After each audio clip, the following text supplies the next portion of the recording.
about History Hit TV. It's like the Netflix for history. Hundreds of exclusive documentaries and interviews with the world's best historians. We've got an exclusive offer available to fans of Timeline. If you go to History Hit TV, you can either follow the information below this video or just Google History Hit TV and use the code TIMELINE. You get a special introductory offer. Go and check it out. In the meantime, enjoy this video.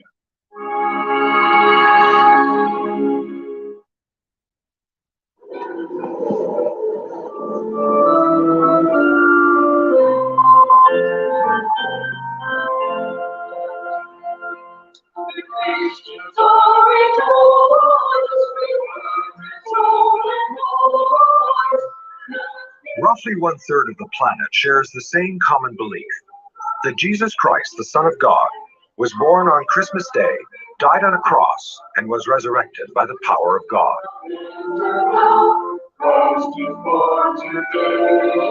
But the angel said to them, "Do not be afraid. I bring you good news of great joy." The story of Jesus gives meaning to Christian lives. It is the very glue that binds their faith and guides their actions. I warn you, he is Christ the Lord. This will be a sign to you. You will find a baby wrapped in cloths and lying in a manger. But one man who has devoted his entire life to Christianity has concluded there is absolutely no evidence an historical Jesus ever lived.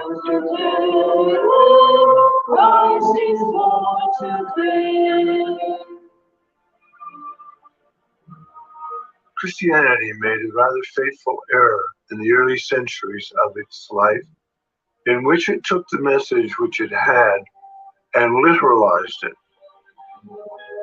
Where and how the whole thing actually crystallized and took shape into what we now know as Christianity is still veiled in a mist. A dark mystery locked away for millennia in the strange code of an ancient stone. Its secrets contain the discovery of a new story of Jesus Christ, one written 3,000 years before his birth. Ordinary people suspect that there's a lot more there to be told that they haven't been told. And the truth is that there was cover-up. A cover-up Tom Harper believes was designed to protect the Christian church and to mask the true identity of Jesus Christ.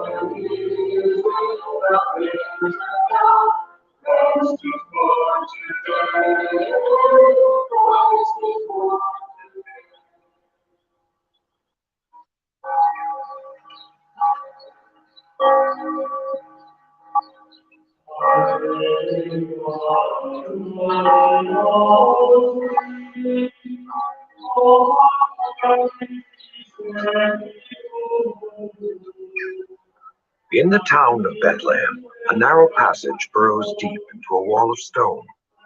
It leads to one of the most sacred places on earth. Christians come here, as they have for centuries, to celebrate the birth of Jesus Christ. The story started when Jesus was born here in an inn, grotto, stable, inside inn. The first Christians observed this place by building inside it a place for prayer.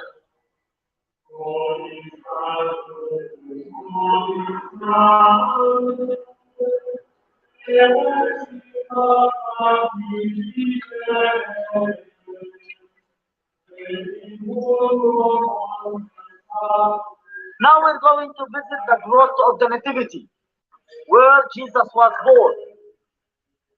It's a story now 2,000 years old, a story that begins with a virgin birth in this cave on December 25th, a divine birth heralded by a star in the sky.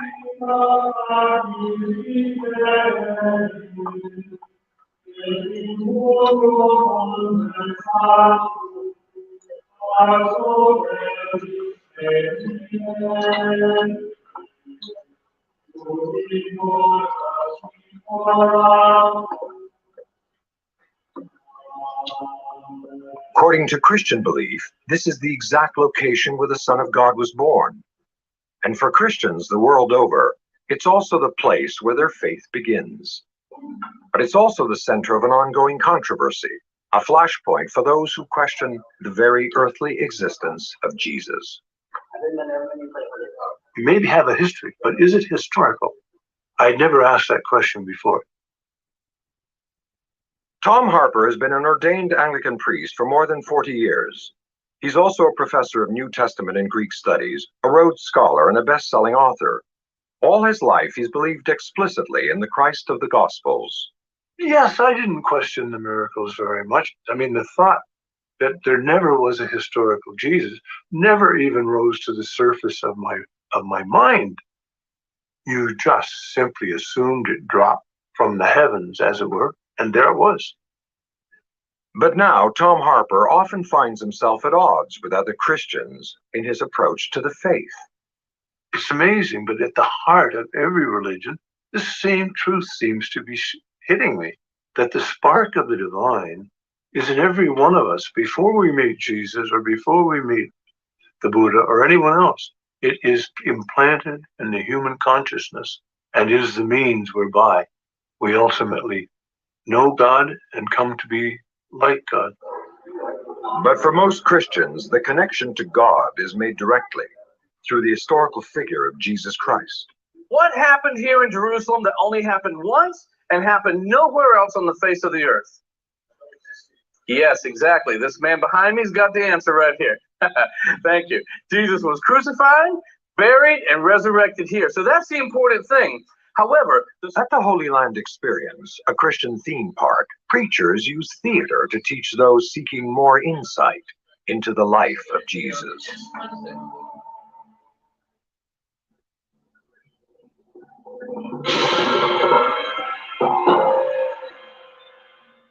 Whoever lives and believes in you shall never die. One of those bringing the story of Jesus to life is Christian actor Les Cheveldayoff.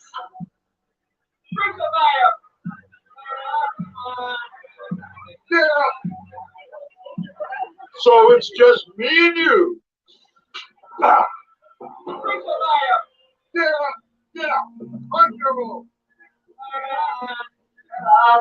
The king of the Jews, huh? Well.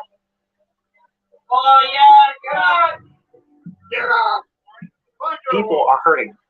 And I think a lot of people come here saying, maybe, just maybe, I can catch a glimpse that God loves me. Because they've heard it. We've all heard it, but have you experienced it? And so we can bring that here. We can provide an environment where we can freely say the word of God.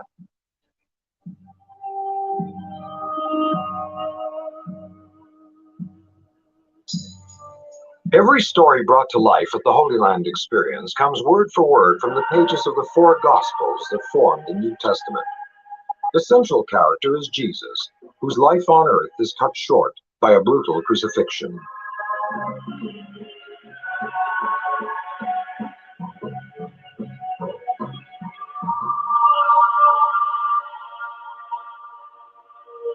Christ's figure is the Messiah, who came to die on the cross, rose from the dead, and provide a way to heaven. That you don't have to do anything other than accept. And people don't get it. Father, forgive them. But then I would take too.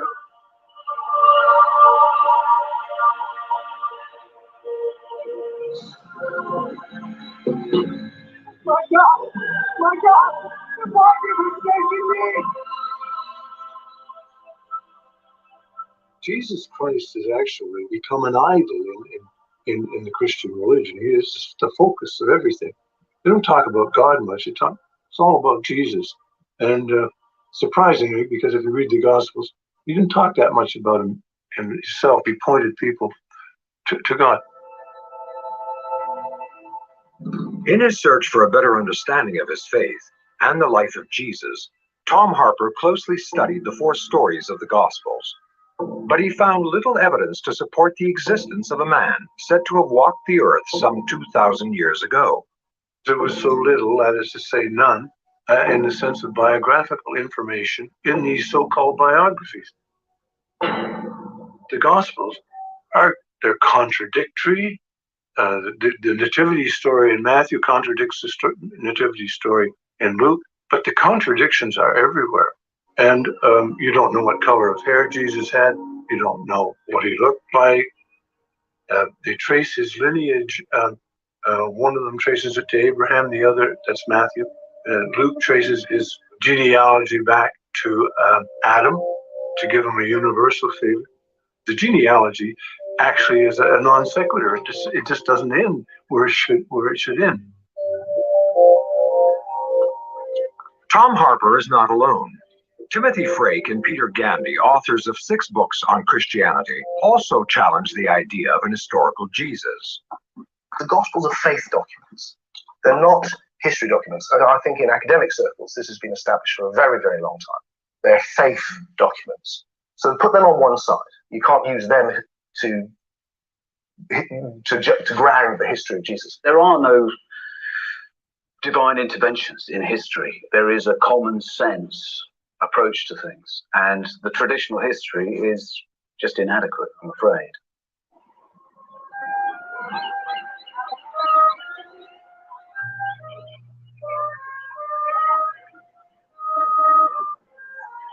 On the shores of the Sea of Galilee, Christian tourists gather at the place reputed to be the house where Jesus preached to his first 4 disciples.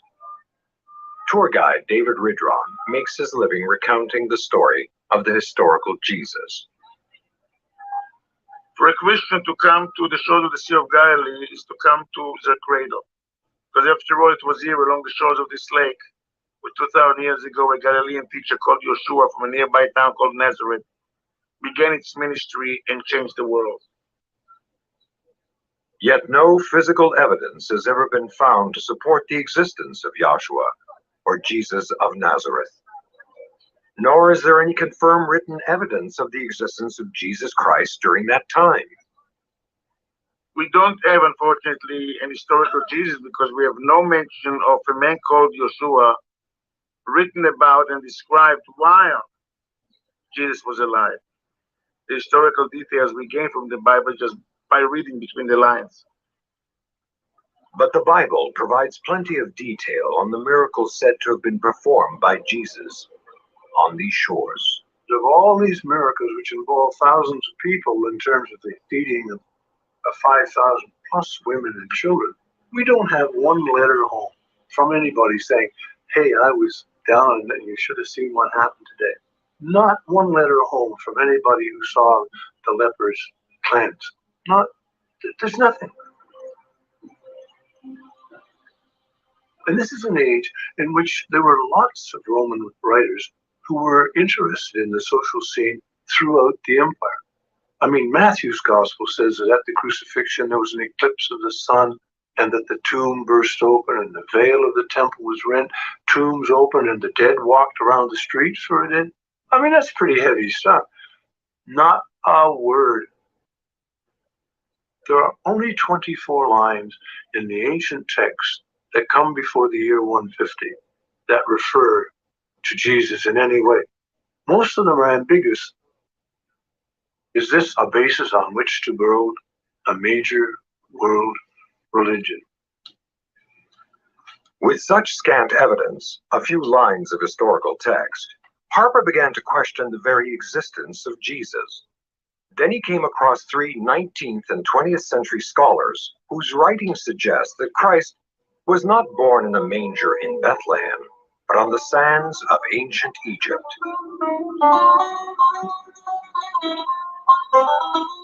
This mysterious and complex culture only began to reveal its secrets in modern times.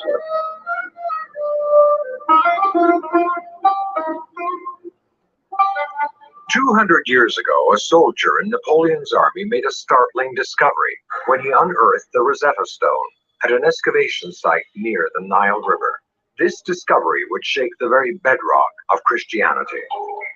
When they found the stone, they realized it was going to be of importance very quickly, because they saw that on the stone there were 3 scripts: Egyptian hieroglyphs on the top, another script that they weren't too sure about in the middle, and then Greek at the bottom. This stone, containing a decree written 3 times in Greek, ancient Egyptian Demotic, and hieroglyph, provided the key to the mysterious markings that cover the statues, monuments, and papyri of ancient Egypt, and opened up 3,000 years of that country's history and culture.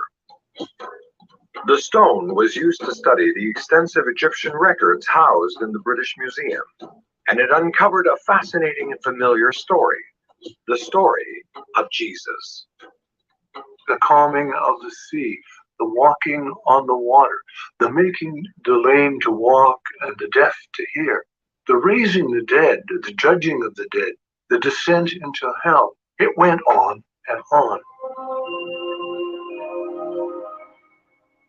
The basic archetype of the Annunciation at the birth of Jesus in the Nativity stories by the angel Gabriel. You take a crucial verse like, I am the way, the truth, and the life. Suddenly I see these sayings, and I'm told that they come from the hieroglyphics of ancient Egypt. It's a pretty big shock, yes. Harper considered, was the story of Jesus Christ in fact based on that of a pagan god?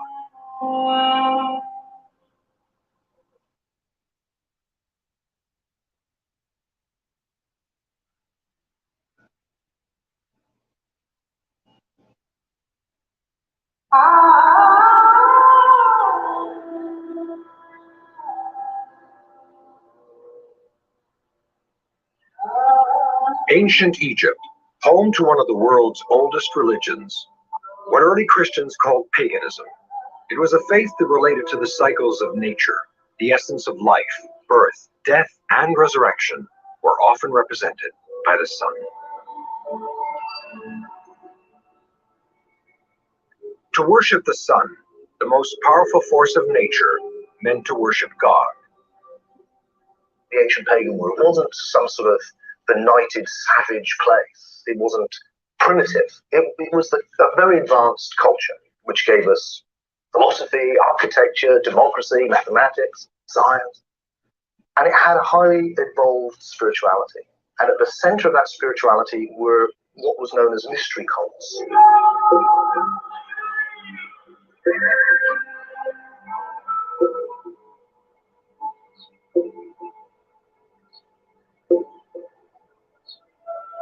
At the heart of these cults were mysterious sun gods, half god, half man-like figures.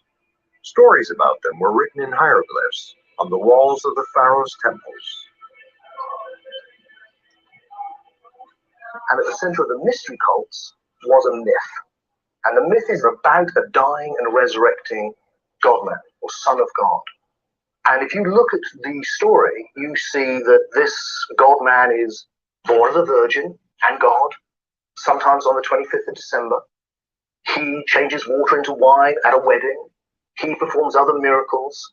He has 12 disciples. He teaches a doctrine of love. He upsets the status quo, the religious authorities. He's put to death at Easter, sometimes through crucifixion. If you look at the cover of our book, there's a picture of a figure that looks like Jesus, but it's not. It's this pagan dying and resurrecting God-man. And then, of course, he comes back from the dead. And if you want to commune with the God-man, you take bread and wine, symbolizing his body and blood. But that's not Christianity. This is paganism, pre-Christian.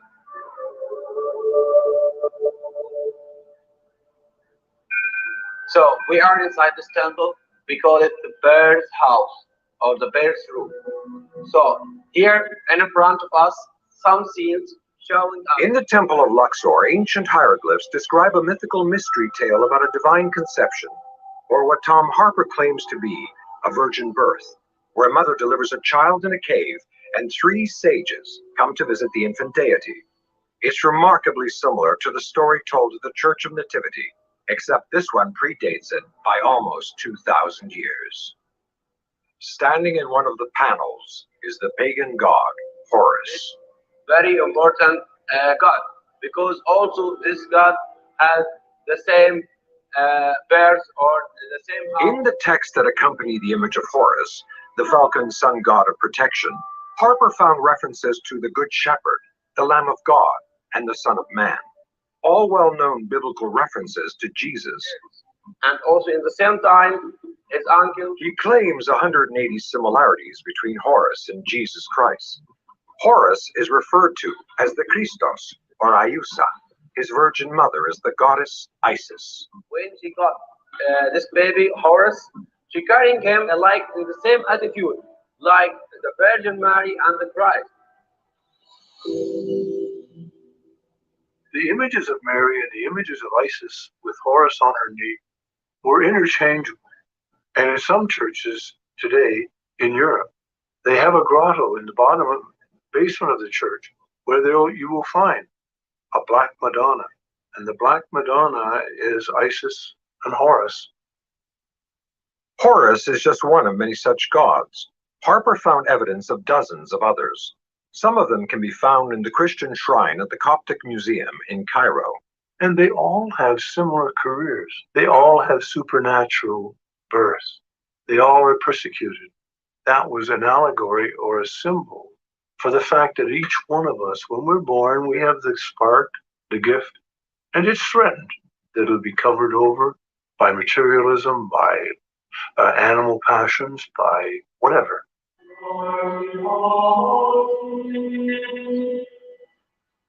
Next door to the Coptic Museum is one of the oldest churches in Egypt, St. Mark's.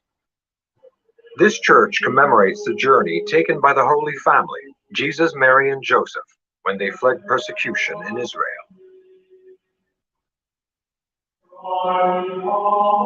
What you're relating to is God or the universe or the mystery of life via this particular figure. It's about understanding the wisdom that the story embodies of death and spiritual resurrection and experiencing it for yourself so that you discover the Christ within you.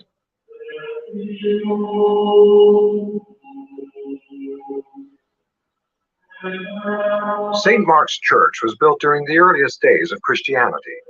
It was a time when Christians were divided in their beliefs. One of the factions was a mystical sect known as the Gnostics, and unlike other Christians who believed in a flesh and blood Jesus Christ, the Gnostics believed Jesus, or Joshua as they knew him, was a pagan sun god.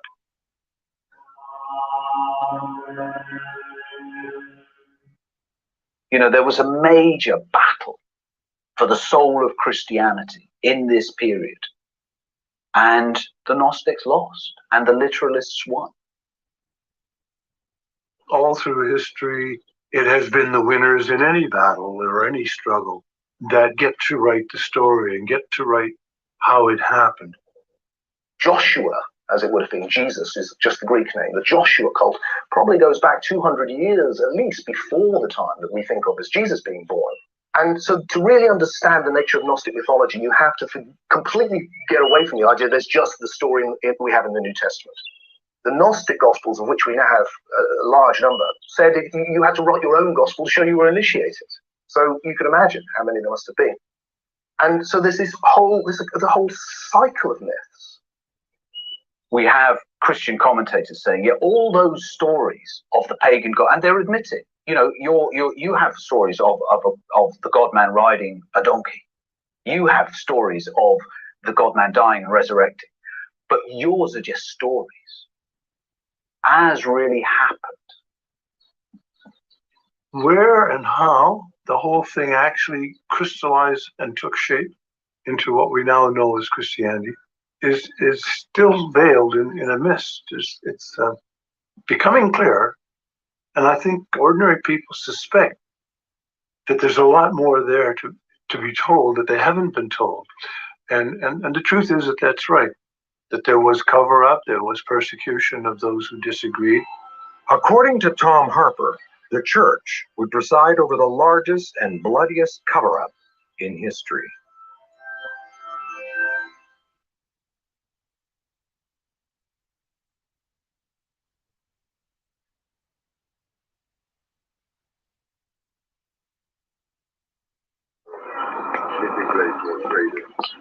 This is Roman, the road of the Via Sacra, the Holy Road.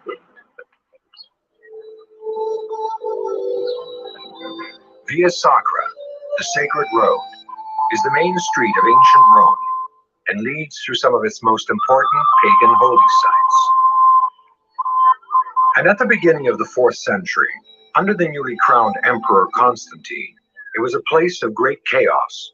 The entire Western Roman Empire was in a state of collapse. Constantine had to battle 5 other emperors from the various parts of the empire who were all trying to make a play for the throne. So the idea of, let's all sing from the same hymn sheet became a really important and urgent matter for people. The Roman Empire was disintegrating. The barbarians were on the borders. In trying to unify his empire, Constantine was plagued by the fact that there were virtually dozens of religious cults to choose from. Christianity was against the law, and anyone practicing it was persecuted and killed. The most celebrated reminder of this persecution is the Roman Colosseum. But Tom Harper began to see a different side to this persecution. The Christians were persecuted somewhat at first, not as much as they have claimed, by the way, but they were persecuted, and some of them actually begged to be persecuted, much as suicide bombers will give their lives today. But after the persecuting phase was over, they became the persecutors, and they became very vicious in their persecution of roasting out anything that smacked of other than Christian. The shift in attitude towards Christianity was a direct response to Constantine's need to assert order in his empire. Following his victory at the Milvian Bridge, he had a vision of the sign of the cross and converted from paganism to Christianity to become the first Christian emperor and supreme pontiff. What he wanted was one God, one emperor. Let's just have one Jesus, please, and let's stick to the story. In 325 AD, Constantine called together his bishops of the Roman Empire to form the Council of Nicaea. Their goal was to reach consensus. And they voted in that Jesus was equal to God, and that's where you got the beginning of what we call today the Nicene Creed. We believe in one God, the Father Almighty, maker of heaven and earth, and of all things visible and invisible, and in one Lord, Jesus Christ. What he wanted was unity, and they got unity when the majority agreed that the Father and the Son were co-equal. Once that happened, then they said anything else is heretical. Salvation came down from heaven and was incarnate by the Holy Spirit of the Virgin Mary and was made man. If you don't agree with it, you'll be banished, and in the Roman world that meant death. You were exiled beyond the borders of the empire, and that was it. So, the trail of deceit, deception, destruction of the evidence was actually quite a pious thing that they were trying to do. They were trying to hold the whole thing together around one particular story. And we believe one holy, Catholic, and apostolic church. We acknowledge one baptism for the remission of sins, and we look for the resurrection of the dead and the life of the world to come. Amen. To maintain absolute order, any traces of pagan ties to Christianity were destroyed. The pagan world was regarded as such a threat because everybody knew that this was the same. We have pagan commentators saying, hang on, this story that you're peddling as your Jesus Christ, Son of God, these are our Dionysus mysteries. All of those people were put to death, they were exiled, books were burnt, temples were torn down, crosses over everything. They tore down the ancient world. There's one letter written by a Roman to the emperor just saying, look this black-clad monks tearing down the wonders of the ancient world. I mean, what happened in that period, if you look back? We went from the most advanced civilization which had been on the planet to the Dark Ages. And they're called the Dark Ages for a reason. In this ancient pagan temple, the Serapeum, in Alexandria, Egypt, members of the Serapis cult were forced to secretly worship statues of their gods and goddesses in dark tunnels deep beneath the earth.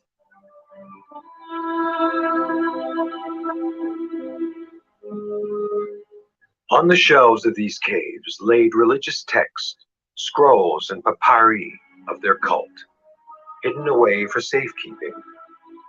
One of those whose job it was to teach the ancient wisdom of these pagan stories was Hypatia, a Greco-Roman philosopher who lectured at the Serapeum. In about 401, a Christian mob, with the knowledge of the archbishop, his name was Cyril, hounded Hypatia and killed her in a very cruel manner, and then burned her bones to ashes. So she would have been very much in sympathy with Gnostic form because she was a philosopher. She just was a brilliant exponent of a way of life that they were no longer going, a way of thinking, they were no longer going to tolerate, and they didn't.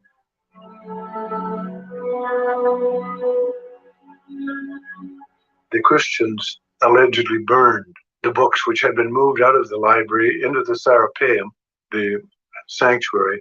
They burned all the books there. You know, that was the greatest collection of human wisdom on the planet at the time. And the entire thing was put to the torch because it was considered heresy. We have Saint Augustine saying, you know, now we have the scriptures, we don't need any other texts. And Encyclical went out from Rome saying that all of these texts must be destroyed, the Gnostic Gospels. We're only going to have these four, Matthew, Mark, Luke, and John. All the rest are heretical. So at that point, somebody went out into the Egyptian desert with a vase containing what their most sacred texts, and they hid them.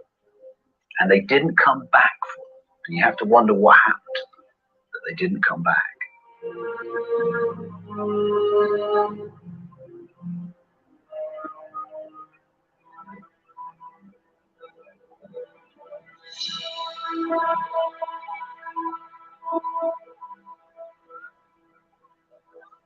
Next to the Church of the Nativity, in a long and winding cave, the first common translation of the Latin New Testament Bible was commissioned by Rome. With the help of two nuns, it was written by church father and Bible scholar Saint Jerome. The doctrines of the new faith were then set in stone. Once you've got something written down, thou shalt always repeat this story like this. And that's what happened at that time.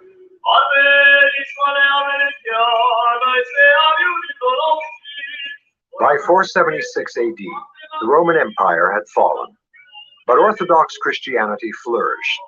Constantine's insistence on a literal Jesus was the law.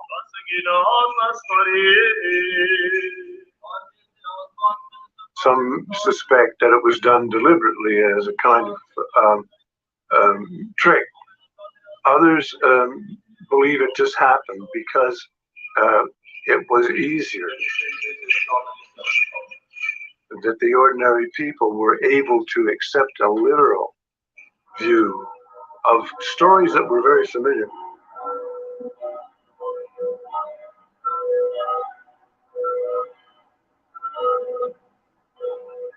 But even as late as the 5th century, Christians had to be told by the Pope to stop the practice of worshiping the sun on the front step of St. Peter's in Rome.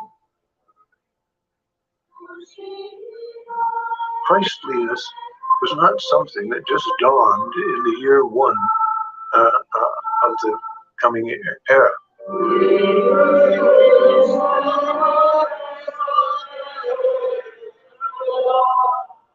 Beneath the epicenter of Christianity, the Vatican, under St. Peter's Basilica, is a ceiling mosaic dating back to the 3rd or 4th century that some believe clearly demonstrates the merging of pagan and Christian beliefs.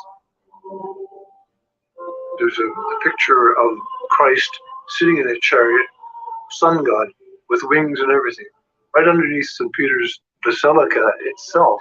In fact, in the catacombs of Rome, there are many wrapped figures of mummies, which they can't tell are supposed to be baby Jesus or baby Horus. And in many cases, they have a sun disk right on them. But the idea that Christianity took its stories from ancient Egyptian mythology is too far-fetched for most Christian Orthodox scholars. The fact of the existence of Jesus is one of the surest historical facts of anything in antiquity. The notion of a biblical Jesus stemming from paganism is absurd according to leading Christian theologians. They claim Harper is misreading Egyptian mythology and ignoring the evidence.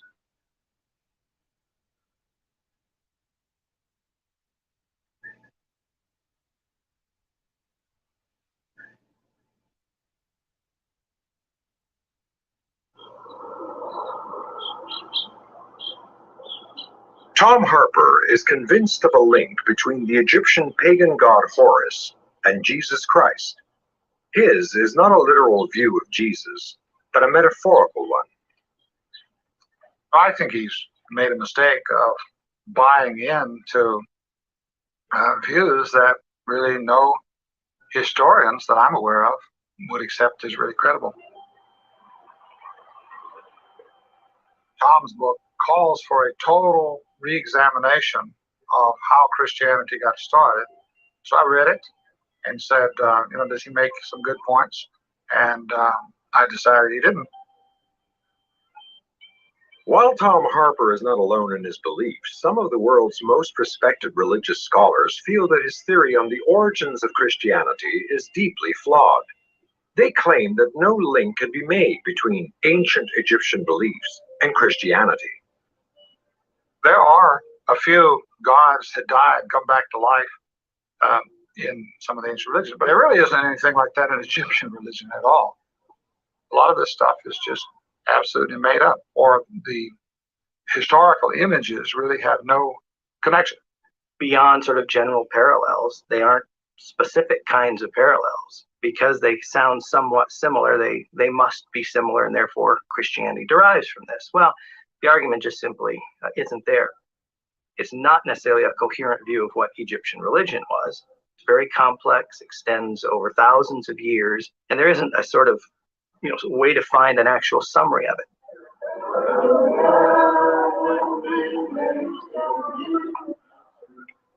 Within the walls of the old city of Jerusalem, the Church of the Holy Sepulchre was built by Emperor Constantine over the site of a pagan temple.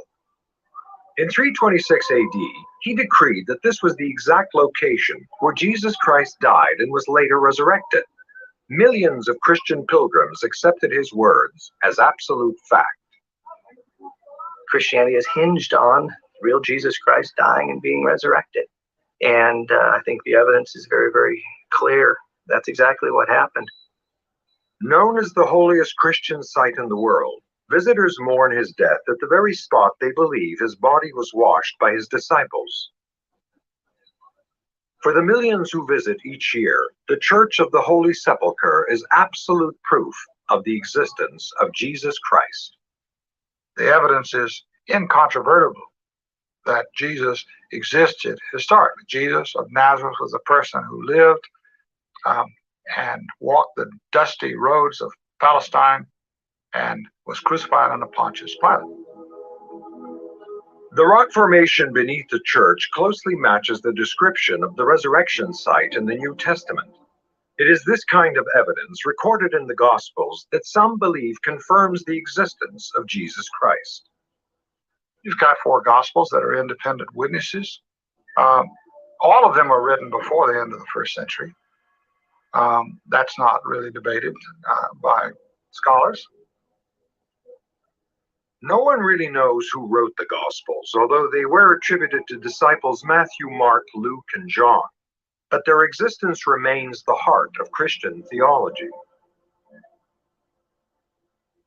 You have different gospel accounts, but they agree on the core of a human being, Jesus Christ. And then there is external evidence in, for example, Roman historians and other places that cite and accept that there was this figure. External evidence in the form of several passages of ancient historical texts that refer to a Christ-like figure. But others aren't so sure and believe that many of these texts are ambiguous or an outright forgery. The greatest suspicion is cast on the work of Flavius Josephus, a respected 1st century historian whose writings contain references to Jesus. the one passage in Josephus, which on the face of it really does sound like a very strong piece of evidence for the existence of this man, because here's a Jewish historian who gives us some real interesting insights into this figure Jesus, until you critically analyze it and very quickly realize that it turns out to be a very, very crude forgery. Many scholars claim that in the 4th century, on orders from Constantine, the work of Josephus was reinterpreted to include those references to Jesus. The man claimed to have altered the text was Bishop Eusebius, a powerful figure in Constantine's court. It was just a time of great fraud. All the history of that first important naissance of the church is told by the pet theologian of Constantine, Eusebius. And Eusebius makes no bones about the fact that he has made everything right for the church. In other words, he tended to suppress that which was negative about the development of Christianity and to smooth over any of the rough patches. This is the official history that was coming out. I think that really carries things a little bit far to say that that's a whole complete fabrication, because there's no real need for it. But even in the testimony about Jesus, scholars have taken away what they think may have been later Christian interpolation, and the part they come up with is still a part that is substantial, and substantial enough to include a reference, a historical reference to Jesus. Constantine's conversion and what that did for Christianity has been hugely important in the history and development of Christianity. But it certainly didn't do the kinds of things that some people have thought in terms of inventing things out of whole cloth.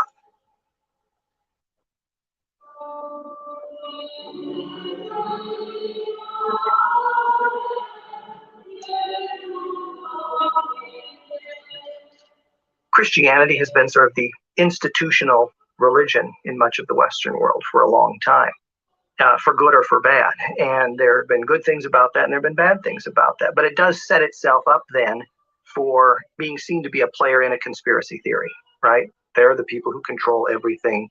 They have been suppressing everything. If we only knew, we would be freed or liberated in some way.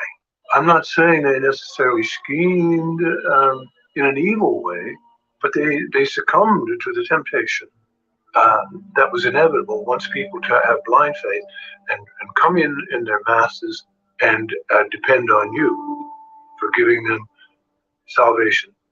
I am the way, the truth, and the life.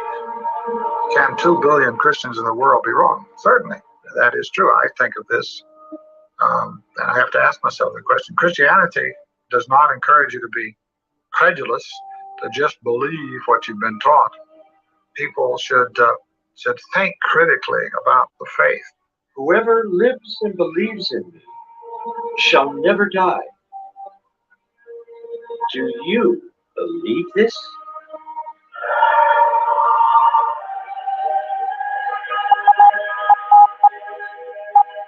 You see them come in the park and like this, because you see them during the day, and then they're like this, and then they're like this. They're watching through the different shows.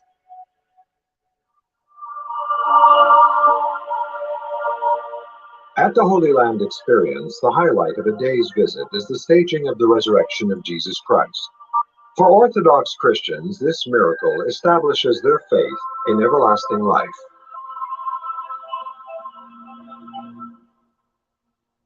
And I love it when people get those moments. You can see in their eyes, they're like, I got it. And that to me is a miracle. You can't explain it. But there's faith in receiving. There's faith in believing. But for Tom Harper, that faith has been challenged. Is it possible then to remain a Christian?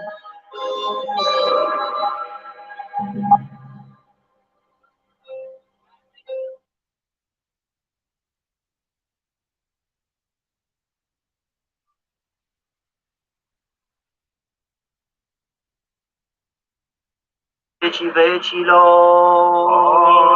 Amen. Domnului să ne rugăm. Doamne miluiește. On the banks of the Jordan River, a tour group from Romania has come to be baptized as Christians.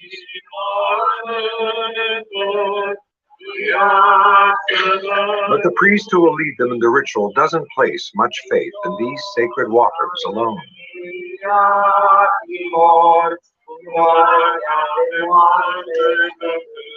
You won't find Jesus here at these holy places if you didn't find him before in your heart.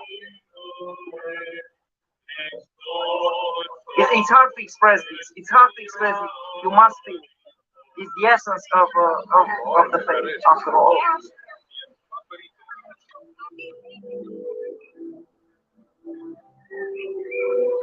For Tom Harper, this too is true, that Jesus Christ is within. That this Christian wisdom is no different than that of the pagans centuries earlier. They had a saying, the ancients, as above, so below. Whatever was in the heavens was within us. Tom Harper's conclusions shook the very foundations of his faith. But his acceptance of a pagan Christ has renewed his belief in the principles of Christianity. Well, the Gospels are really allegories of the struggle of the soul of every man, every woman. The Jesus figure stands for the higher self. And the glory of the Lord shone around them, and they were terrified. In fact, the Gospels, seen in a new light, have brought him closer to his faith and given him a deeper understanding of their meaning. There's a mystery at the heart of Christianity, and that echoes the mystery religions which were all around. It shows a kinship between Christianity and them. What was the mystery? The mystery is this: not that you have to fall down on your knees and can beat your breast and say what a terrible, rabid sinner you have been and plead for mercy at the mercy gate, which is the literalist point of view, but that within every one of us is the spark of the divine. Within every one of us are the seeds of our own salvation. We all share in this gift. You have to awaken. You have to have a virgin birth. The virgin birth is what happens inside you when you realize who you really are.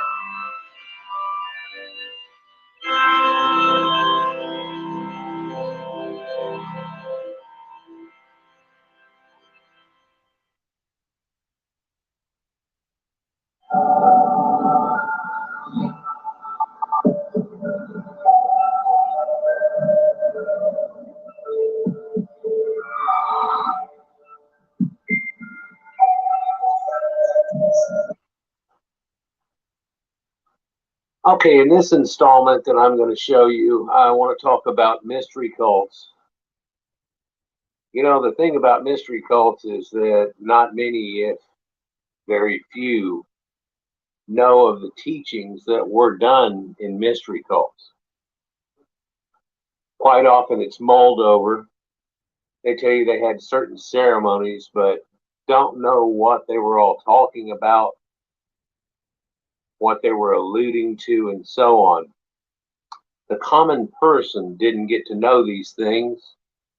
You had to be initiated in, and then on the fact of that, you still had a long way to go before you got to learn it.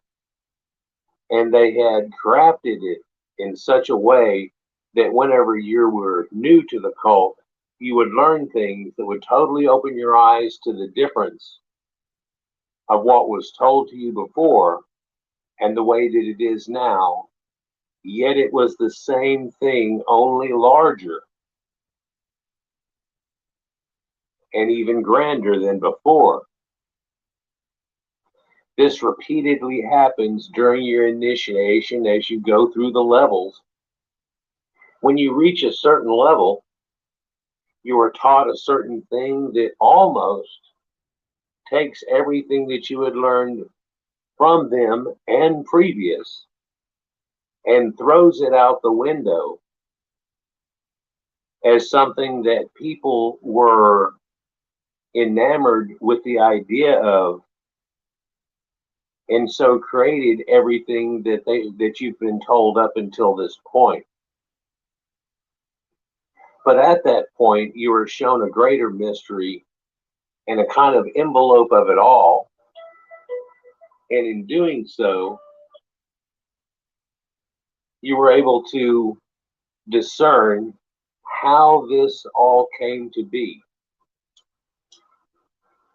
Kind of a strange thing to go through, and then to stand there realizing that most of the sheeple that are standing around you in any situation are totally unaware of the reality of it all, and have been told something to believe that even in the time of the inception of it wasn't its initial intent, as to say. Here I'm watching a show, and that's what sparked me to do so. I felt like maybe trying to critique the whole thing. I doubt I'm going to be able to show much of it. In fact, I'll probably get flagged for some of it. It's called, Is the New Testament Based on Myths?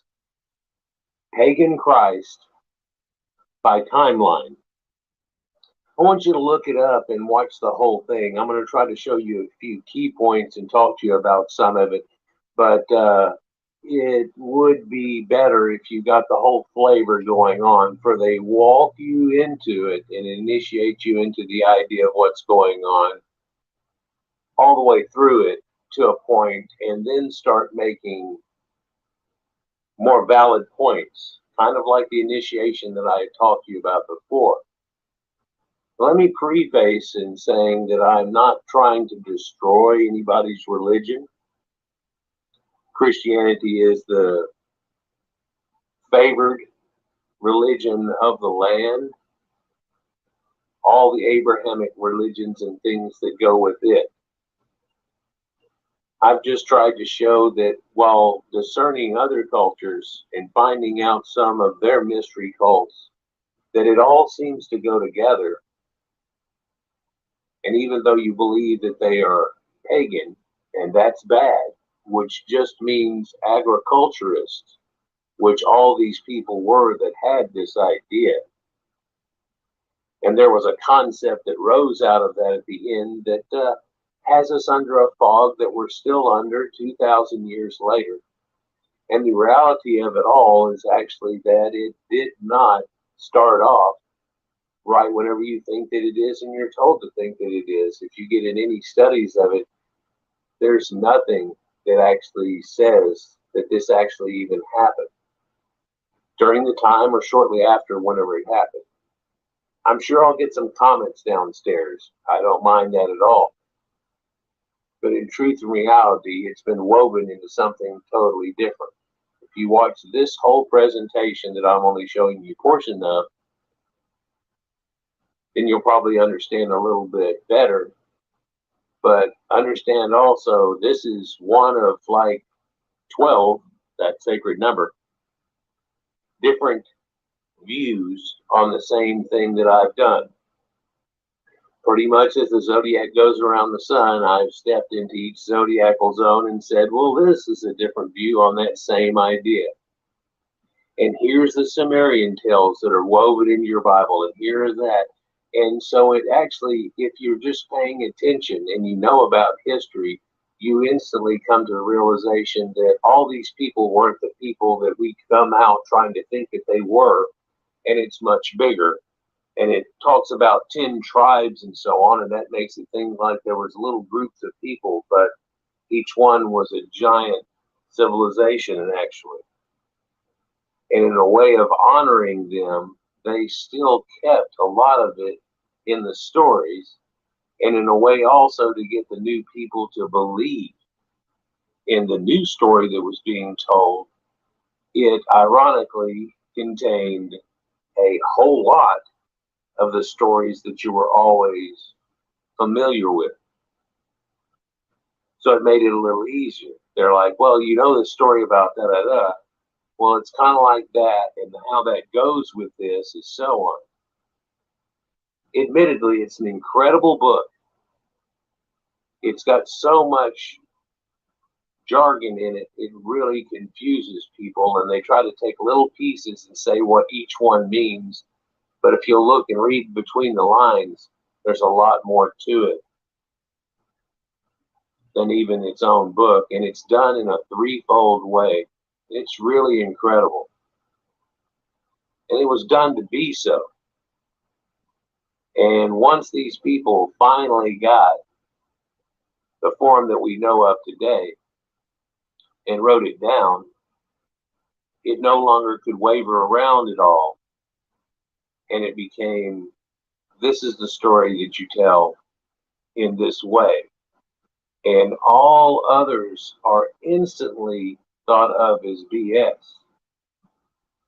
When you talk about atheists, well, funniest comment I've heard in a long time, and it still is when we talk about an atheist and they try to pin people down and da-da-da and everything, and you don't believe in this God or whatever, that's the one that they believe in.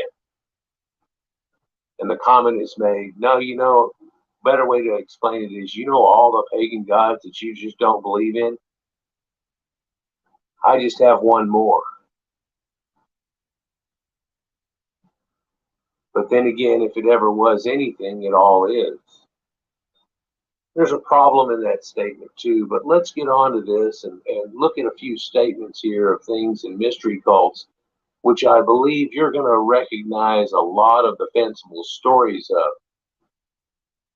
You know, until we had actually the Rosetta Stone, which they talk about in this, people were going off pictures and ideas on the ancient Egyptians because the language had become lost, just like cuneiform. And after that point, and of course it was done on purpose, by the way, and after that point, it only takes a generation or two and no one would be able to decipher it. You start criticizing and going against the people that are even trying to hold on to it at all, and it doesn't take very long before it withers away in the wind and you don't understand it anymore. Like the Tower of Babel concept idea, in a different light though. Let's look at a few of these statements. The myth. And the myth is about a dying and resurrecting God-man, or Son of God. And if you look at the story, you see that this God-man is born of a virgin and God, sometimes on the 25th of December. He changes water into wine at a wedding. He performs other miracles. He has 12 disciples. He teaches a doctrine of love. He upsets the status quo, the religious authorities. He's put to death at Easter, sometimes through crucifixion. If you look at the cover of our book, there's a picture of a figure that looks like Jesus, but it's not. You would, looking at this depiction right here, just know for sure that that is a depiction known of Jesus. But the weird thing is it predates it by at least 400 years. And I don't know if you can see it in the very bottom of the picture here, but it says back key. I believe this is the mysteries of Dionysus and Bacchus. But you see a dying man on a cross. Now, there are things that have been around since pre-Egypt, pre-Sumerian, that are all still woven into this tale. And we're unaware of it. If you don't go into deep studies on this stuff, you won't even find the little glimmers that people have found of it.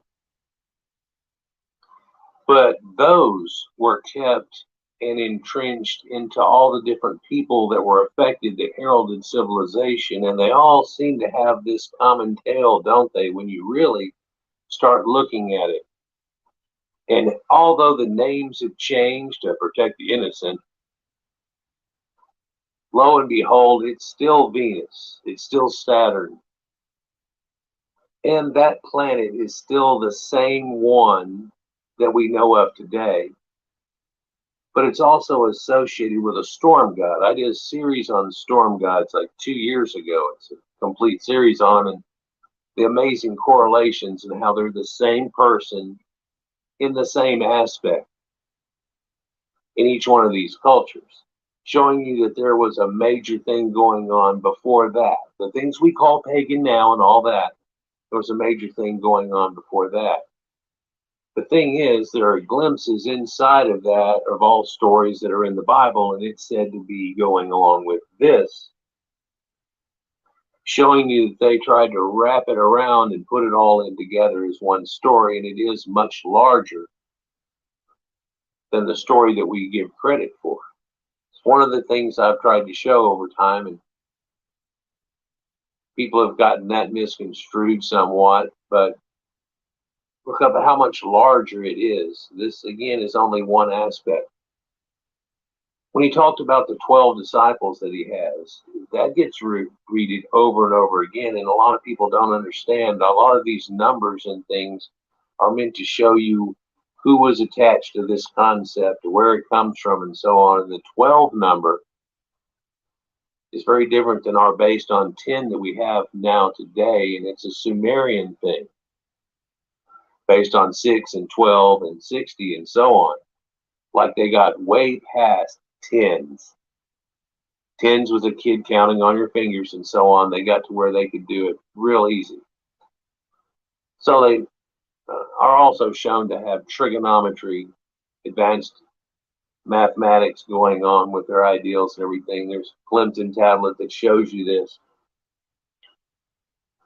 So what we were led to believe and how much these people know and so on is really a farce also. They all had it going on real well. In fact, because of the hiccup caused by the Dark Ages, we're actually led to believe that the people came out and finally woke up and stuff. But they were around long, tens of thousands of years, where the people already woke to a spiritual concept that we can even find in cave art and so on.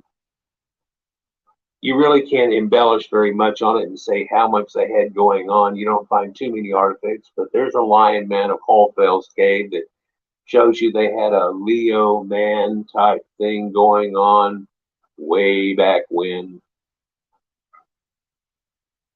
And Venus, who I recently talked about on somebody else's video, showing the earliest predomination of anybody with braids, for she has finely braided hair.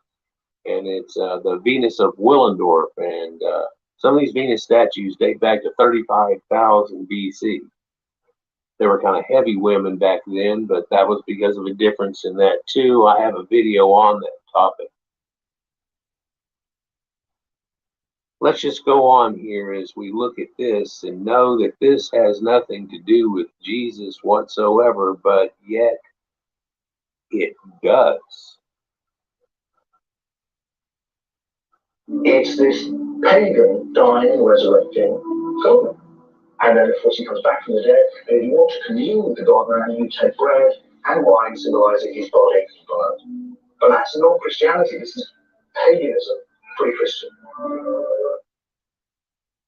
So again, the idea, you know, the mysteries that are associated with different people, like Mithras, and we talked about that before. In fact, you can find that guy that was just talking there, the bald man, showing you that there are Mithraims that were created all through at the time where their own beliefs were changing.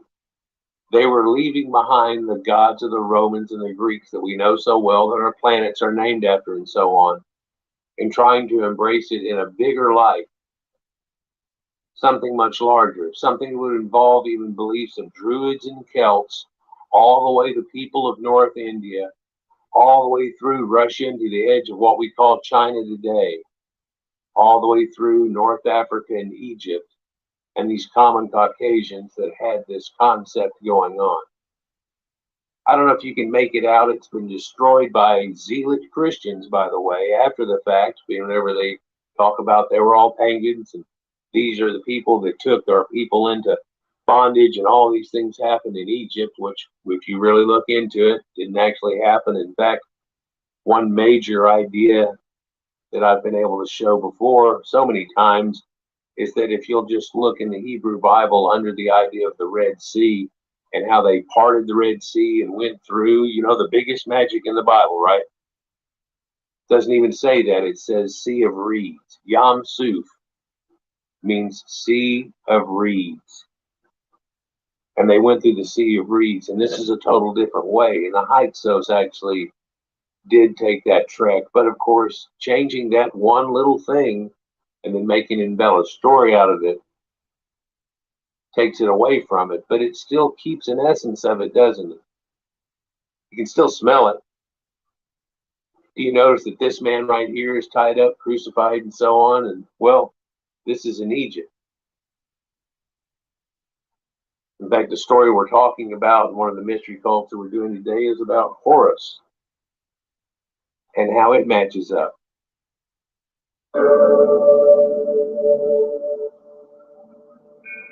So we are inside this temple. We call it the bird's house or the bird's room. So here in front of us, some scenes show. In the temple of Luxor, ancient hieroglyphs describe a mythical mystery tale about a divine conception, or what Tom Harper claims to be a virgin birth. Well, it's not exactly like you think of in the Bible. But then we've also shown the idea of divine twins, and I recently did a video showing you that even in Jesus' name, or his brother's name, Thomas, that his duality name that they give there, both of those mean twin in Armenian and ancient Greek. So he's supposed to have been the brother of Jesus. In fact, that's the reason that they had doubting Thomas check his wounds. Is he supposed to be a twin? So many times that there have been twins. So is the idea that she had twins? Maybe one made it, one didn't. A Cain and Abel story ensues. One was left. That gets found a lot of times too, where there's a brother. You can find an Egyptian where there's a brother, this, that, and the other that takes over and so on. It's not necessarily exactly a rule. Well, he died. Whoopsie. How'd that happen? But the idea of a virgin birth, as far as the Isis tale, becomes as easy as the fact that Horus was dead, and in a lot of the tales he was dismembered and cut into pieces, sometimes 12, by the way, and thrown to the masses, and they couldn't find his penis anymore because a fish had eaten it, which is actually a zodiacal tale.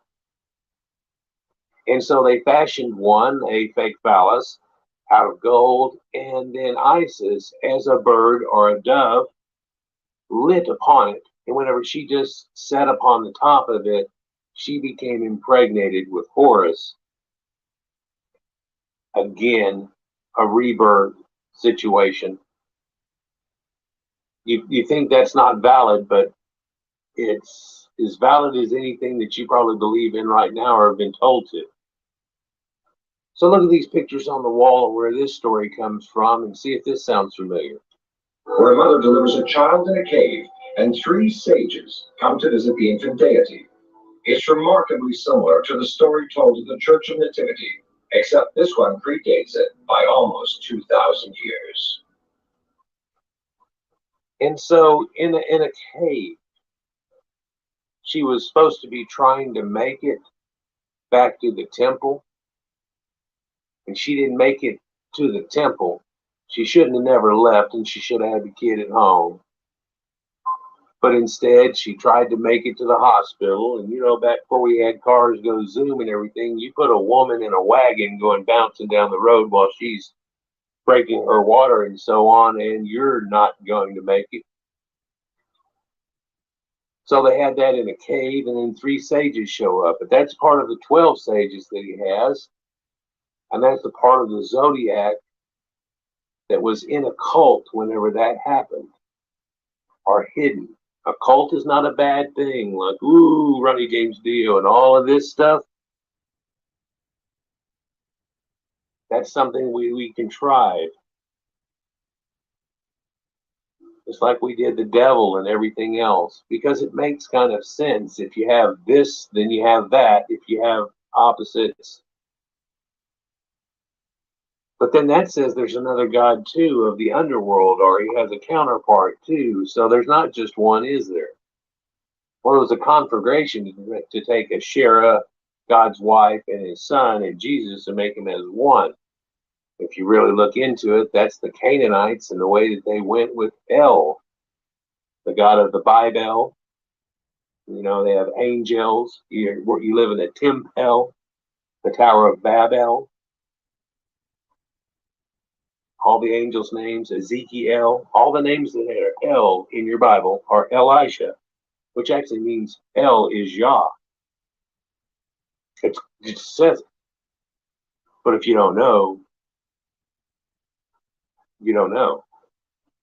But they put them all as one. It was the pantheon. It was the one God to believe in these things that these people were saying there.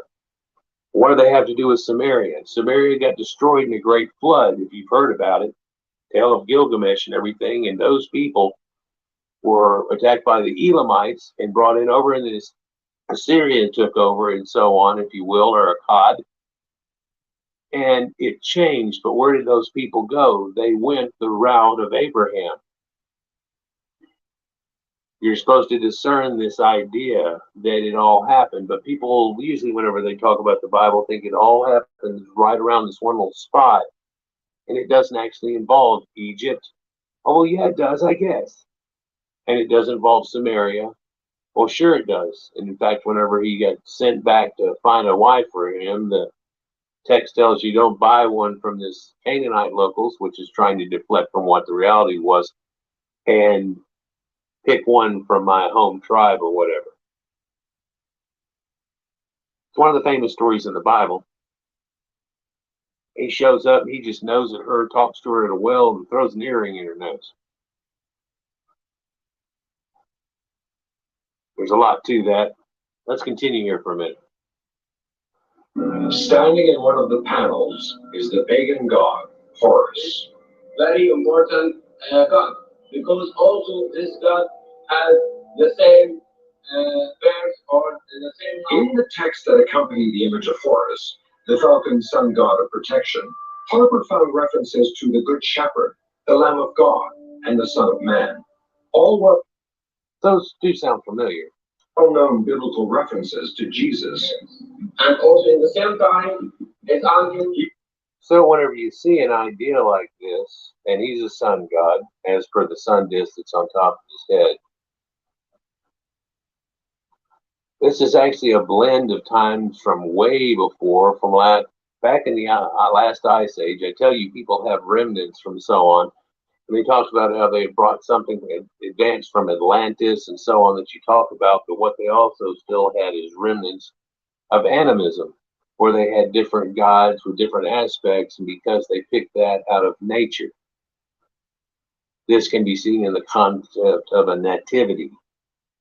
Well, they say, well, she was out in the wilderness whenever this happened and everything. No, in the story you have, she was in an inn, and there was no room in the inn, so she had to go out into the stables idea. But that actually conflagrates two more people into the story too, is now we got 4 or 5 going on. But wait, there's more. He claims 180 similarities between Horus and Jesus Christ. Horus is referred to as the Christos, or Iusa. His virgin mother is the goddess Isis. Now, whenever you see these depictions of Isis and a baby and so on, people can try to write it off and say, oh, that's just her and a baby and this, that, and the other. And you go, yeah, that's her and a baby. And a real similar story from thousands of years before that got a chance to be embellished by people that had a better storytelling idea and went on with that. And that's not it, actually, for it got passed on into a few different religions there and then flopped back out again in the baby Jesus story, his divineness. She has a sun disk on her head over there with the cow horns from the time of Taurus. We've talked about and everything. Well, why is she black? What's the deal with that? And all these people trying to claim that they knew that Egypt existed whenever they didn't. It's just a symbology of death, of the darkness, or the opposite. You know, when the sun's up here and it's noon, it's dark on the other side of the planet. And they kind of had that concept onto it, and all course with the zodiac and its concept whenever there's a good portion of it you can see in the sky right now. There's some that's occulted right there. And because they're doing that, they're going through the underworld, under and over.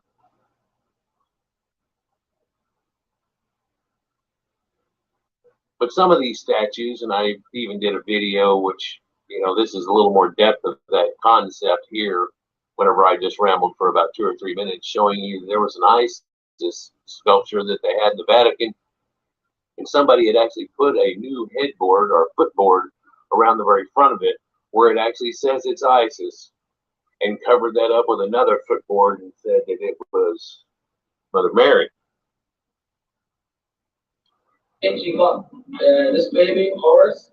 She carrying him like in the same attitude, like the Virgin Mary and the Christ.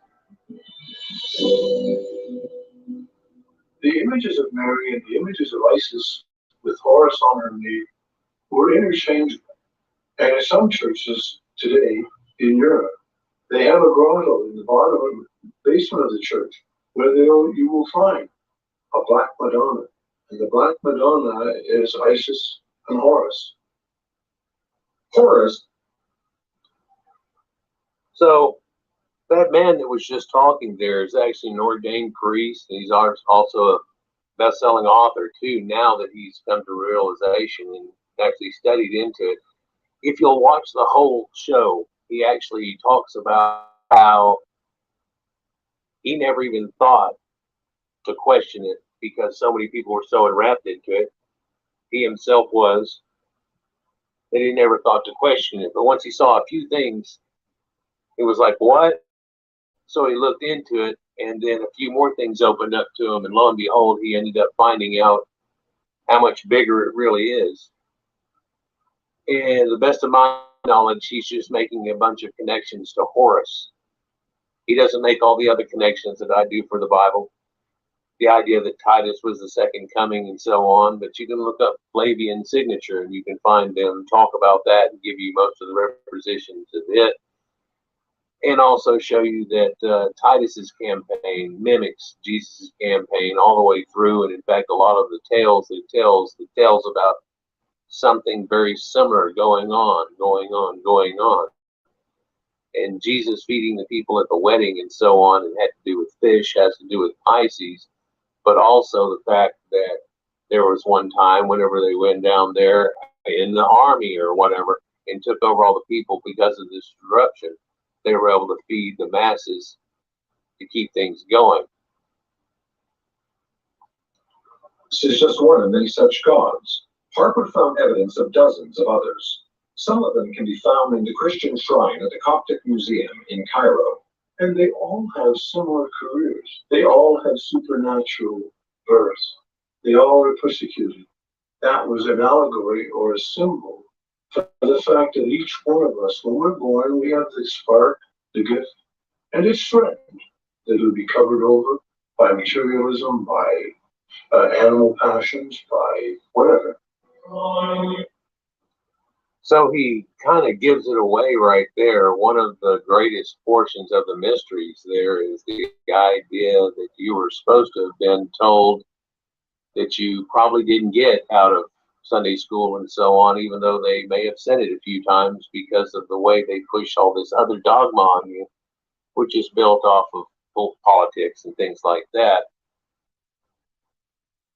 That you have a divine spark inside of you because of this, because of something that happened long ago that kicked these people off, the Caucasians of the Bible, to end up becoming much more advanced very rapidly and so on. And they attribute it to God and having him create someone that's different than all these other people on the earth that you may run into. And that those people have a divine spark in them because of this. So it sounds like ancient aliens too at a point here, because they are talking about sky and star gods and so on like that. And like the Sumerians say, they come down to earth and so on. It's right there in the stories. So if you want to look at it from that angle, you can get that easily also. But you see this angel over here on the left, and the idea of a halo, and you think, oh, see, that's just Christian, but it's not. You can look at any Sumerian or any of these people all around the Near and Middle East, if you will, and they all show a depiction of this idea of that you get to become. And that stems from something from way back before any recorded time or any of these civilizations that go on here that I've shown other videos, where they used to put people up on a dais and let them be picked clean, and then those animals, mainly buzzards, that's why you still see a vulture buzzard, if you will, on the Egyptian headdress and uraeus, this concept of this bird that can fly all the way up and take you to heaven. And that these people all around here had the idea that heaven was this super place in the clouds and a concept, and that they could go be with the gods, and they were in the same position in the same places. And you can get all overzealous and say that, oh, well, all that was people trying to figure it out, and then we finally figured it out. Well, we finally figured out that this wasn't necessarily true in what we are led to believe now. So what we twisted it up to in the year 2022 now, to what we have believed and trying to be inclusive to all kinds of people and so on, wasn't really a rationale, really wasn't something that was necessarily true. There are a lot of things woven into one, just like the lamp holder over here at the right of the angel, you can see as a depiction of a hexagram at the bottom part of it that's made out of squares, and then something that conspicuously looks like a swastika up above. And then above it is a castellade put on top of castles that we recognize from medieval England, but it's put backward as the downward facing way, almost to keep people out of heaven instead of allow them in. But if they don't understand what the truth in all of it is and the way you're supposed to look at the situation, you're left in the dark, and you're left in a modern day to believe that all you have to do is believe this that they're telling you. Just believe that Christ died for it and everything, and go with it, and if you do, they won't kill you. Well, that's something from persecution that was going on all the way through the Dark Ages and so on, from the time of Christ, whenever you hear about the people being taken to the Colosseum and so on. But I'll tell you here shortly, that flipped. That turned into something much different. And in fact, it was the Christians that went around doing all kinds of mess with it, including smashing the noses off all of the Egyptian statues, because they had a belief that they were missing a part of it, that defaced them. Or they'd take them and just slam them down, and whenever they did, the thing that was poking out the most of their face when it smacked into the ground was the nose, and a lot of those went that way too. No, Napoleon didn't do anything to the face of the Sphinx. In fact, he found out, and we know now that, of course, it was an Islamic from earlier before that who caught their women giving gifts to the Sphinx in a hopes during a drought, apparently, and that pissed them off. You try to worship any other gods back then, and people were killed and persecuted for it, to where you just succumbed to it, and then you told your kids to, and everybody did it, to the point that after a few generations, you didn't hear but a whimper hardly anymore out of anybody. And then you wait a few more, and if you heard a whimper, you take those out, and it all just goes away, didn't it? Well, good thing in a modern day we have all this technology to be able to study these things. The problem with this subject is, of course, this subject. And so you're not allowed to rationally talk about it and show the truth and reality of what actually went down and what we're told to believe versus what was even going on. Hopefully we're coming back into a state that we can have a little bit of free speech about these type of things. People have been writing books for hundreds, if not thousands of years on their thoughts on this, and up until a modern time, they felt like it was okay to kill you and take that away and burn it so nobody got to hear it. Quite often whenever they take somebody's tongue away, it's because they're afraid of what they're going to say.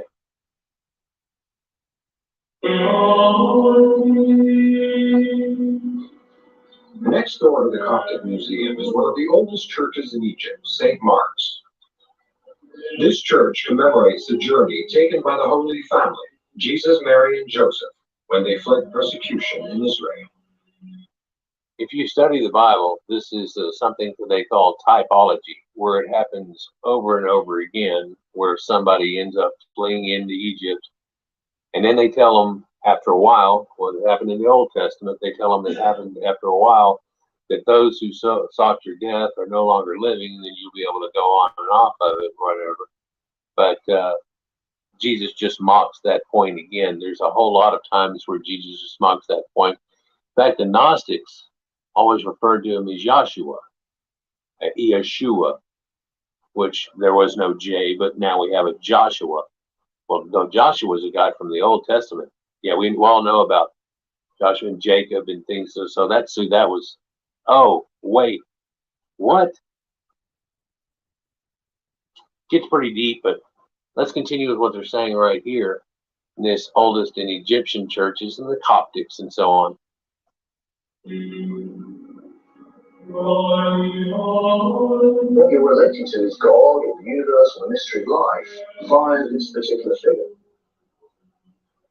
It's about understanding the wisdom that the story embodies of death and spiritual resurrection and experiencing it for yourself so that you discover the Christ within you. Again, they say it blatantly, straight out forward. Most people, it just brushes right off or goes over their head and you don't understand it. But the idea is that we all have this spark inside of us to be somewhat holy. People around here have these wristbands they have on. I live in southern states of the United States, and I guess it's really gotten around quite a bit. They have these little bands. They're like the Armstrong bands people put out for a long time for Lance Armstrong, but yet they say WWJD. It's what would Jesus do? It's not we want Jack Daniels. And you're supposed to, in the moments that you're looking at it, what would Jesus do? If you were supposed to have been all forgiving and all these things and turn the other cheek instead of acting a fool. So agreed, it has really helped out humanity to come to the point that we are now with a lot of its morals and so on like that. At the same time, people really look back at it. Jesus wasn't a historical character. He was actually a mythological character. The book is a faith document. It's not a historical thing. It has some history things into it to try to attach it. But yet, scholars, well-known biblical scholars, have gotten to this point many times. I've shown you a Yale scholar, shown you comparative religion. Let's continue.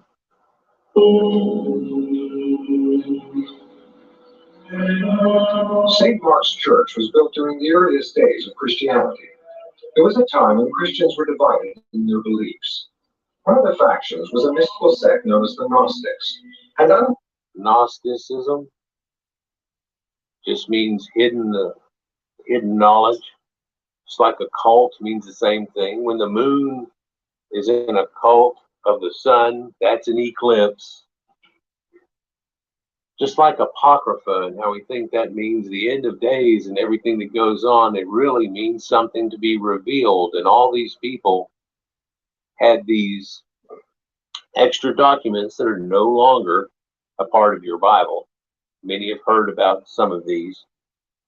And in doing so, they left out a lot of the mysteries and the concepts because that's an Apocrypha. They were supposed to, in that, show you something like an Aesop's fable that shows you a mysteries that you were supposed to make an understanding to, but they don't want people to have that. In fact, if they whittled it down to where we have it now in the 27 books, basically, that keeps it to a finite story that we're going to constantly keep telling, and that's the way it's going to work. That's what we're under today, but that's not even the way it started out in the first place. Unlike other Christians who believed in a flesh and blood Jesus Christ, the Gnostics believed Jesus, or Joshua as they knew him, was a pagan sun god. Oh no. Well, Jesus is a pagan sun god. The sun dies symbolically every year as it falls 1 degree per day until it reaches its lowest point near the Southern Cross constellation. And then it starts rising again 3 days later to save all mankind from the death of winter. This is a seasonal tale that we go through every year.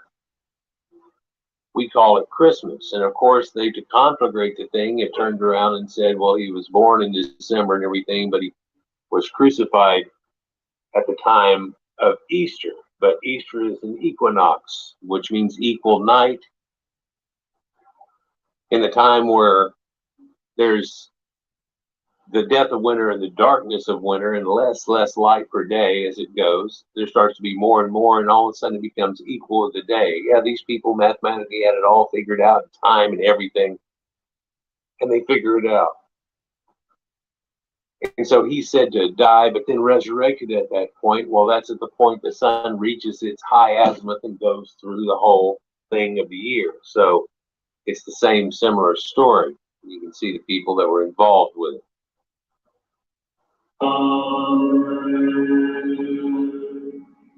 You know, there was a major battle for the soul of Christianity in this period. And the Gnostics lost, and the literalists won. So, in its inception, if you'll catch what he meant right there, in its inception, it was a mysteries, and it was never supposed to have been something that was taken from the date that we give it even today. It was something that came on from much earlier. In fact, whenever you go back earlier, oh, they already had that. Oh, they already had that. Like I'm saying, it comes from much earlier in the concept here.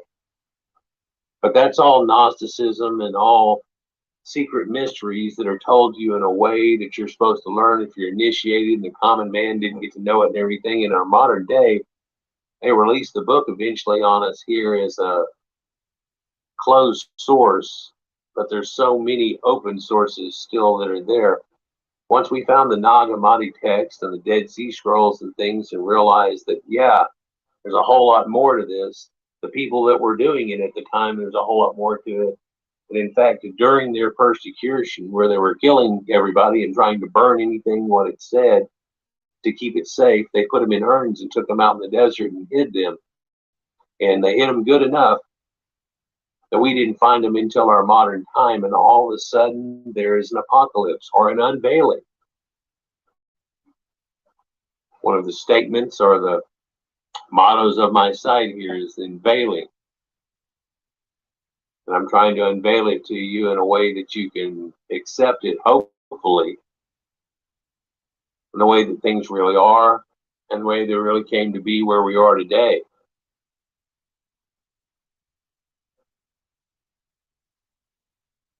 All through history, it has been the winners in any battle or any struggle that get to write the story and get to write how it happened. Joshua, as it were, in Jesus is just a Greek name. The Joshua cult probably goes back 200 years, at least before the time that we think of as Jesus being born. And whoops. Well, yeah, the Joshua thing. In fact, you look at the Old Testament and they had that idea around, but he's supposed to have been a warrior type guy. Jesus is totally the opposite of that situation. Well, if you look into it, in the Old Testament, they were looking for a guy that was named Emmanuel. We still say it in our Christmas songs to this day. That's not who showed up, but Emmanuel also shows you that somebody named El. And they're going to kick these people out that keep taking us over, whether it's people from Upper Anatolia that have done it some, or the Egyptians riding all the way up through, or if it's the Greeks, or now the Romans. And that's the time we're talking about. But the idea of that comes from way back in those ideas. Greek, if you will. Hundreds of years before. And so to really understand the nature of Gnostic mythology, you have to completely get away from the idea that it's just the story we have in the New Testament. The Gnostic Gospels, of which we have a large number, said you had to write your own Gospel to show you were initiated. So you can imagine how many there must have been. You can imagine if once you became initiated to a certain point, you had to write your own gospel. Now, of course, not all the people reach that point. Not everybody that's a Boy Scout gets to end up being a Life Scout and go to Explorers, if you will. But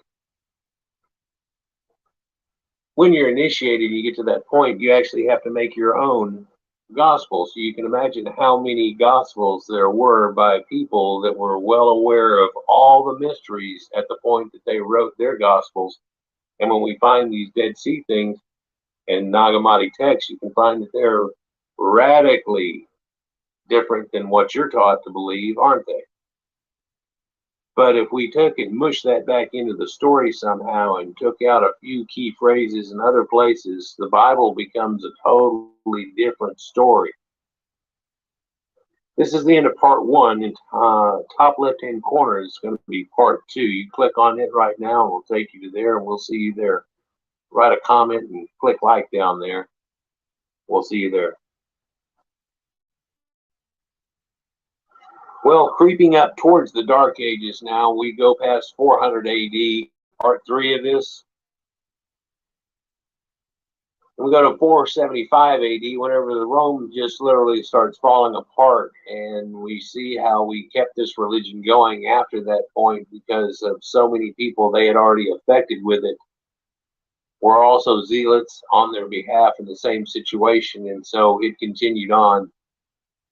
It's the reason we have the Vatican City in itself today on that Saturnus Mons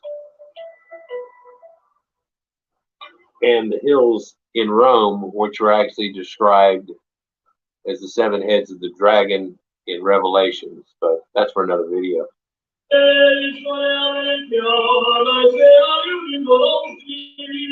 By 476 AD, the Roman Empire had fallen, but Orthodox Christianity flourished.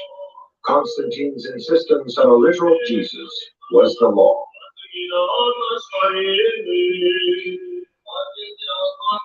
Some suspect that it was done deliberately as a kind of trick.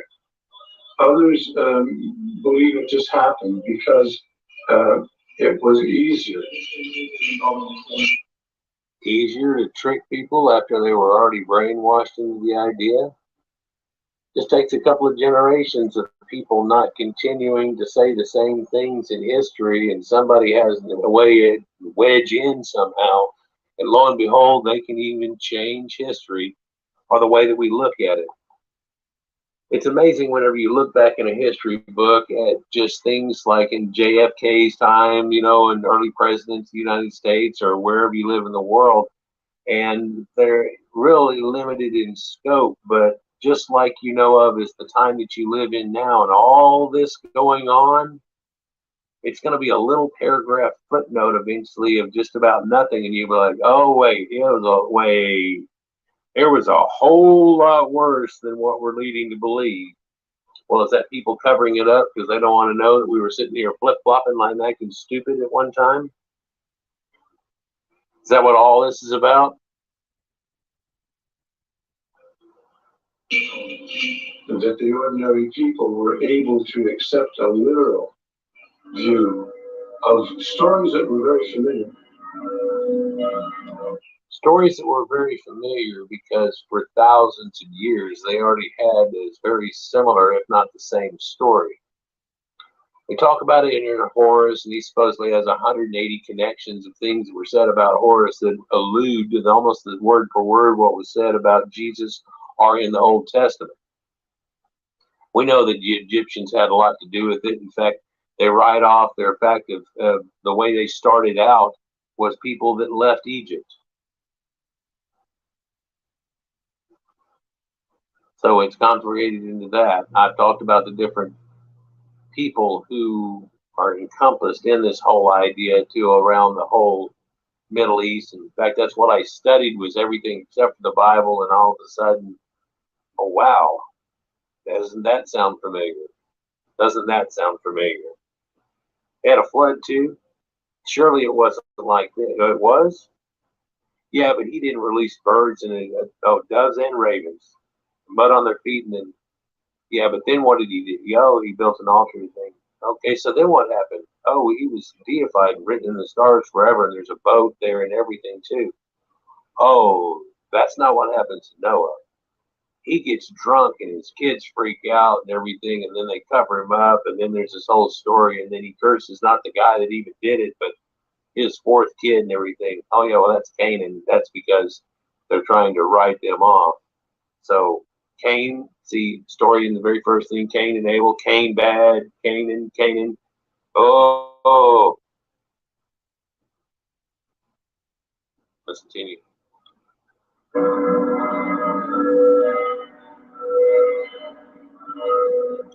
Now, St. Peter's Square that's right there, if you look out the other part of it over here, they actually have an ancient sundial, and that symbol that we looked at before that was supposed to be a sun symbol, and then the cross of it being the 4 cardinal points of it, which are what the Lamassu and cherubim of your Bible are actually made of, is the 4 cardinal points of the zodiac that are currently in use. So it all has to do with sun worship and everything, and people are like, duh. The center of which is an ancient monolith from Egypt also. But even as late as the 5th century, Christians had to be told by the Pope to stop the practice of worshiping the sun on the front step of St. Peter's in Rome. What? Yep, they actually had to make a speech about it and everything, just like St. Peter going here and doing that, or all these things you hear about in the Bible, where later he went to the Corinthians and he talked to the Galatians, which are the Gala people, which are the Gauls. Yeah. Galilee, that has to do with it too. So those people were around, not like they weren't in any way, shape, or form, but lo and behold, they had to tell them, hey, we're doing this Christ thing and we're trying to ditch that, even though it's got everything to do with it. We've got to ditch that sun worship thing idea of every year. But they're talking to a people whose livelihood runs off of farmers who have built the almanacs that we have today that run off of astrotheology of the old days. When you plant things, when you do things, and you can find mentions of these in the Bible and other mystic texts that are about this, that try to describe when you do things. The Druids were steeped in it. We lost a lot of their knowledge too. Wasn't it burnt away? So it didn't show Isis and the green man and a man nailed to a tree before a cross. But then again, there's twice in the Bible it says Jesus was nailed to a tree. One time it says in Egypt, which is called Sodom. You read that statement and you're like, what?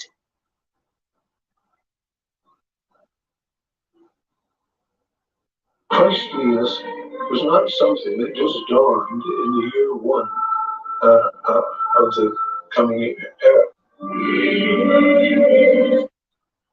What he said right there was Christianity wasn't here year 1.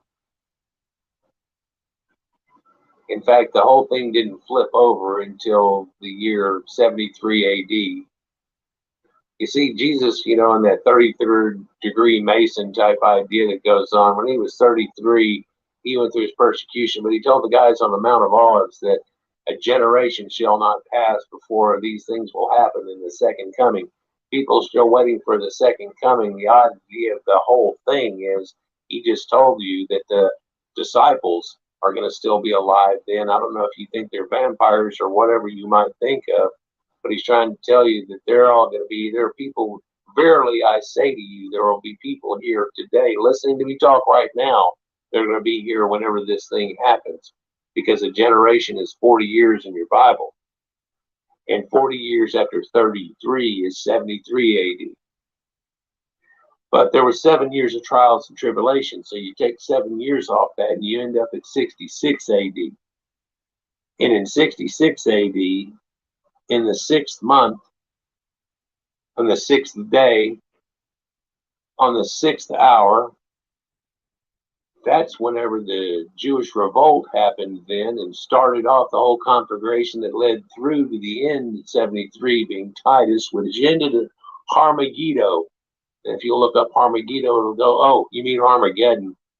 That's just a Greek word for it. And yeah, that already happened a long time ago. Now, if we have an Armageddon that happens, it's going to be like the damn movie that we know of as Armageddon. And Aerosmith's going to be singing the songs as a asteroid hits the Earth, and it doesn't take one that big.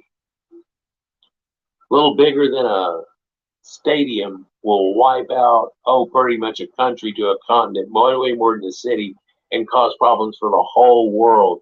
A little bit bigger than that, and it'll take us all back to the Ice Age, or worse. Any bigger than that, and it may wipe us all completely off the planet, just like it did when it turned the dinosaurs into eventually what became chickens. And we're not doing anything about it in an age where we have the ability. It's sad to watch Apophis and these asteroids that are flying right by us and in between us and the moon and so on. And half of them we haven't seen till after they get past us. And we go, there's none of those snowballs in hell. It's about to hit us and cause a problem on it. And die. Giant air bursts and so on. And the Younger Dryas would set us to the point where we are now and had to come back from. And so many times there have been events like that, like great volcanic eruptions and so on, that only now we're able to correlate 1, 2, and A, B, C and put it together and come up with the right answer and figure out, hey, this volcano on the other side of the world screwed everybody. Just like the earliest dynasties of Egypt got screwed over right after building all the pyramids by a volcano that happened there in Africa. It caused the great droughts and so on. Although everybody wants to blame it on a god and things like that, don't they?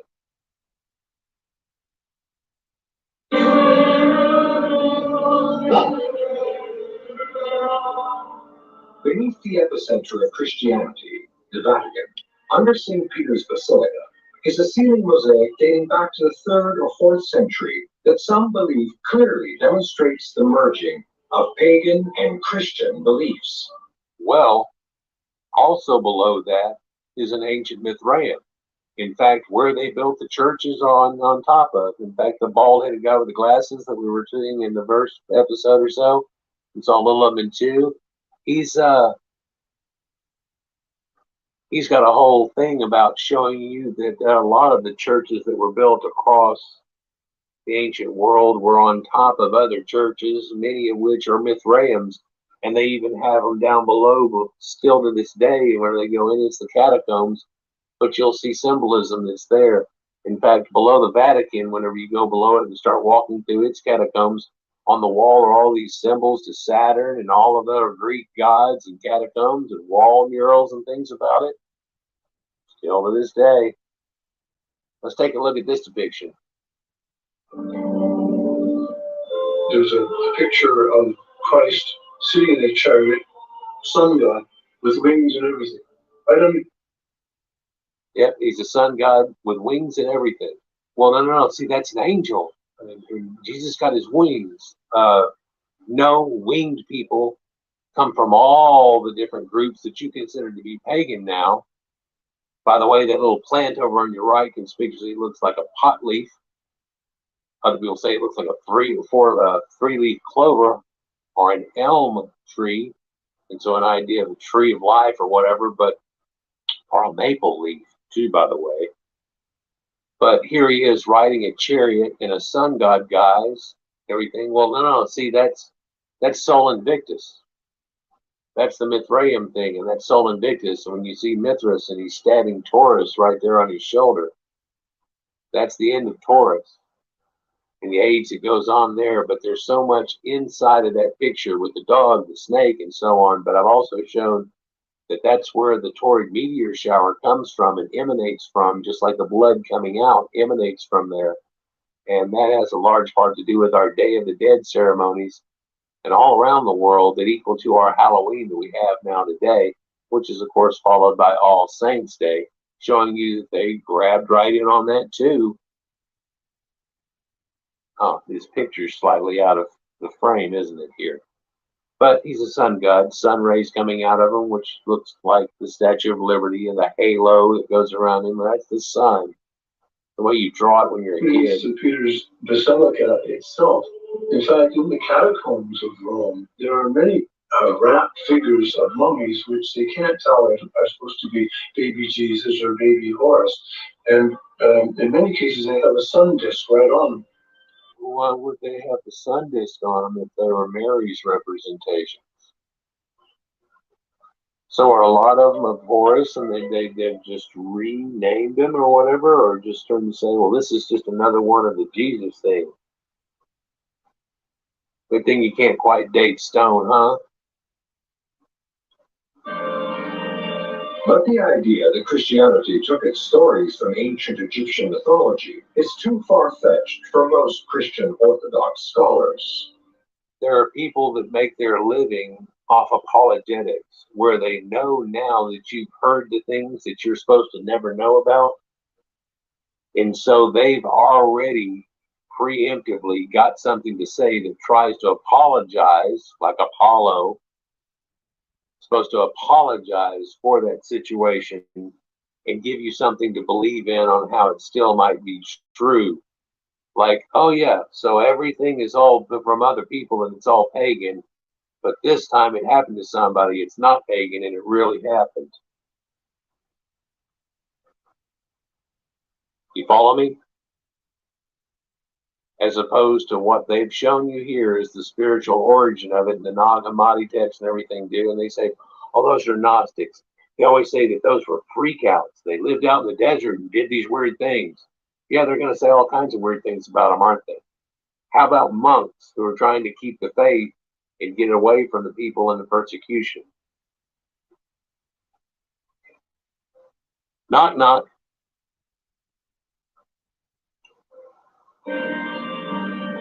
The fact of the existence of Jesus is one of the surest historical facts of anything in antiquity. So here you have an apologetic making a comment like that. Whenever, if you look into it on anybody that is not swept up in it, they'll tell you that no, there's very little. In fact, there's so much in on all the other people that were around during that time, and there's nothing that you can really date to that time. It comes out to be no. The notion of a biblical Jesus stemming from paganism is absurd according to leading Christian theologians. They claim Harper is misreading Egyptian mythology and ignoring the evidence. Of course, that's what they say. They've got to say, well, just like you said before, oh, it seems like the same thing, and the people thought of it the same way, but ours really happened.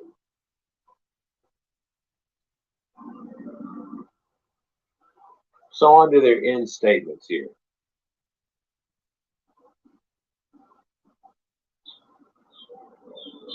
Tom Harper is convinced of a link between the Egyptian pagan god Horus and Jesus Christ. His is not a literal view of Jesus, but a metaphorical one. A lot of people have come to this conclusion. I've come to this conclusion a long time ago too. But I also say that it's not just Jesus, for it has elements of Bacchus and water to wine and all the things there. In fact, they're trying to put it all together as one, as I've said before. And the reality of it is it's much bigger. Now, you can apologetically think of it in a way that, well, that was that God that they were talking about, but they weren't quite sure on it. And everybody talked about it differently, but almost the same. But it was really Jesus. And then there it is. But before Jesus, there it is. I think he's made a mistake of buying into views that really no historians that I'm aware of would accept as really credible. well, you're listening to one, and you've seen 5 or 6 also say it. I could show you about 40 videos real easily of theologians, professors, places that will actually show you and make a bunch of connections and show you that he's just trying to be apologetic at that moment also, sad to say.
Mm.